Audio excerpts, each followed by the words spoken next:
सोलापूर येथे 14 सप्टेंबर रोजी माहिती अधिकारी कार्यकर्ता फेडरेशन भव्य वार्षिक अधिवेशन 2025 शिवछत्रपती रंगभवन सभागृहात संपन्न झाला। या अधिवेशनाचे प्रमुख अतिथी श्री जितेंद्र भावे सर, संस्थापक अध्यक्ष निर्भया महाराष्ट्र पार्टी तसेच श्री सुभाष बसवेकर सर, संस्थापक अध्यक्ष माहिती अधिकारी कार्यकर्ता फेडरेशन हे उपस्थित होते। हे अधिवेशन माहिती अधिकार कार्यकर्ता महासंघ सोलापूर यांनी आयोजित केले होते। जितेंद्र भावे सर आणि सुभाष बसवेकर सर यांनी या कार्यक्रमाबाबत महाराष्ट्र न्यूज लाईव्ह मुंबईसोबत बातचीत केली। महाराष्ट्र न्यूज लाईव्ह मुंबईसाठी दिलीप कुमार चव्हाणसह cameraman Dnyaneshwar Chavan, Solapur. Maharashtra news live. Yes sir. आज आलोय मी आपल्या RTI कार्यकर्ते जेवढे आहेत 14,500, तर संस्थेचं नाव आहे माहिती अधिकार कार्यकर्ता महासंघ आणि हा महासंघाचे कर्ते धरते आहेत आमचे सुभाष बसवेकर सर। त्यांनी खूप मानानं, सन्मानानं, अभिमानानं, प्रेमानं मला इथं आमंत्रित केलंय आणि मी पहिला असा एखाद्या संघटनेचा अध्यक्ष पाहतोय तो मला म्हणला मोकळा खेळ। काय म्हणलंय? मोकळा खेळ एकदम, अजिबात लाली लिपस्टिक लावून,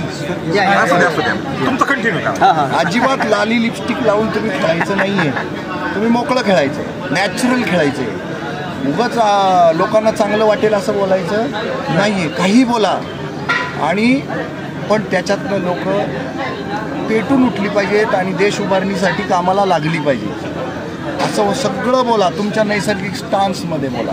कारण मला आहे ना माझ्या पक्षाच्या काही धुरीणांनी सांगितलं, सर तुम्ही रस्त्यावर जे बोलता ते स्टेजवर बोलतात, स्टेजवर जरा वेगळं बोलायचं असतं।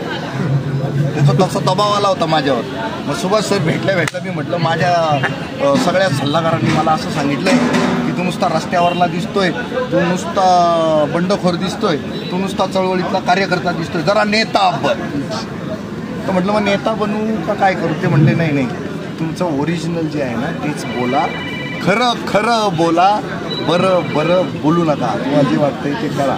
तर या संघटनेचं हे अप्रूप वाटण्यासारखी गोष्ट आहे। दुसरी गोष्ट, बसवेकर सरांनी मला सांगितलं आहे, मी स्वतःच आवाहन करणार आहे की निर्भय महाराष्ट्र पार्टीत तुम्ही ज्यांना जायचं त्यांनी सगळ्यांनी जावा आणि तुम्ही पण आवाहन करा म्हणले। तर हा दुसरा तुमच्या अध्यक्षाचा मोठेपणा आहे। तिसरं, तुमचा अध्यक्ष तुम्हाला फोन करून विचारत नाही, जिल्हाध्यक्ष काय केलं आज, टार्गेट कितीला कंप्लीट झालं, असलं काहीच करत नाही म्हणले। मी बोलतच नाही कोणाशी, स्वतःहून आलेले जे फोन आहेत त्याच्यावर हे नॅचरली वाढले। आणि हे दोन भावंड आहेत, नाही निर्भय महाराष्ट्र पार्टीची सुद्धा आमचे जे सहकारी आहेत ते माझे कोणी ओळखीचे नाही, काळा का गोरा माहिती नाही, फक्त फोन आला तो म्हणतो तो मला व्हिडिओ छान वाटला आणि याच्यानं क्रांती होऊ शकते, असं होऊ शकतं, तसं होऊ शकतं। मग मी त्याला म्हणतो तू बिलगणार आहे का माझ्याबरोबर कामाला? तो म्हणतोय होय। मग त्याला विचारतो कोणत्या तालुक्याला राहतो रे? तर मग तो तालुक्याचं नाव सांगतो। मग त्याला सांगतो तालुक्याचं अध्यक्षपद घेतो का तालुक्याच्या शहराच्या ठिकाणी राहतो? मग तो सांगते शहराच्या ठिकाणी राहतो। मग हे शहराध्यक्षपद घे, खेड्याला राहतोय तर तालुकाध्यक्षपद घे, पण काम कर। असे सगळे जवळपास 20,000 लोक जॉईन झाले आम्हाला आणि ते 20,000 आणि तुमचे 14,500 लोकांना आमच्याच पद्धतीनं वाढवलेलं तुम्ही काय केलेलं काम मला आज सुभाष सरांनी सांगितलं आणि त्याच्यामुळं आनंद वाटतोय की हे नैसर्गिक एकाच आईचे 2 लेकरं दिसत आहेत जे नैसर्गिक वाढून राहिले, हॉर्लिक्स वगैरे खाऊन वाढलेले नाहीत। हे बदाम, काजू जे काही नैसर्गिक मिळतं आहे ना तेच खाऊन तयार झालेली पोरं दिसत आहेत आणि ती दोघं 1+1=11 होण्याच्या मनस्थितीमध्ये आहेत। तर जगात 1+1=2च होतात, पण इथं आता 1+1=11 दिसायला लागले, तर ती चांगली गोष्ट आहे, सुचिन्ह आहे। आणि तुम्हाला आम्हाला भ्रष्टाचार उखडूनच टाकायचा आहे, मुळासकट उपटायचं आहे, पण आपण कमी पडतोय।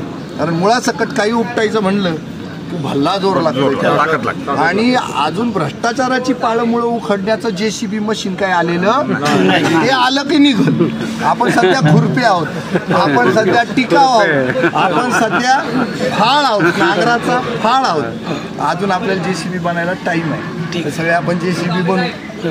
ठीक आहे सुभाष सर, बोला आजच्या कार्यक्रमाबाबत। आजचा जो कार्यक्रम आहे तो माहिती अधिकार कार्यकर्ता फेडरेशनचं दरवर्षी एका जिल्ह्यामध्ये एका ठिकाणी आपण सगळ्या कार्यकर्त्याचा मेळा तयार करतो। वारकऱ्याची जशी जत्रा पंढरीला वाळवंटामध्ये जमते तशी आमची दरवर्षी आम्ही एका ठिकाणी सगळेजण गोळा होतो, विचारमंथन करतो आणि आम्हाला पुढं जायचं असतं. माहिती अधिकार अधिनियम हा नागरिकांना थोडी ताकद देतो, शक्ती देतो आणि नागरिकाला माझ्यामध्ये काहीतरी आहे याची जाणीव करून देतो. या एवढ्या छोट्याशा संकल्पनेतून किंवा त्याच्यातली ती शक्तीचा अनुभव आला म्हणून आम्ही हा माहिती अधिकार कार्यकर्ता फेडरेशन तयार केलेलं आहे. आणि जर आपल्याला हा बिघडलेला भारत दुरुस्त करायचा असेल तर पहिल्यांदा ह्या देशातला बिघडलेला नागरिक ठीक करावा लागेल. ही आमची भूमिका आहे आणि त्यामुळं आम्ही बरं नागरिक ठीक करायचं असं कुठलं प्रशिक्षण किंवा कुठलं विद्यापीठ नाही. आपल्याला एक माणूस आपल्याबरोबर जोडून तो प्रवाह कसा वागतोय त्याच्यावरून आपल्याला जोडला आणि आपल्या मागे चालत जाणार माणूस चालत येणार. तर अशा पद्धतीनं नागरिकाला शहाणं करायचं. आणि माहिती अधिकार अधिनियमामध्ये एक अतिशय चांगलं वाक्य आहे, या कायद्याचा उद्देश पारदर्शकता आणि उत्तरदायित्व निर्माण करणं हे तर आहेच प्रशासनामध्ये, पण याचा दुसरा एक उद्देश आहे की माहितीगार नागरिकाचा समूह तयार करणं. जोपर्यंत आपण माहितीगार होत नाही, जोपर्यंत आपण माणूस म्हणून चांगले होत नाही, व्यावसायिक म्हणून चांगले होत नाही आणि नागरिक म्हणून चांगले होत नाही, तोपर्यंत हा देश सुधारायची सुतराम शक्यता नाही. त्यामुळे एक माणूस दुरुस्त करण्याचं हे मिशन आहे. सर, महाराष्ट्र न्यूज लाईव्ह सोबत बोलल्याबद्दल धन्यवाद. थँक्यू. Welcome sir.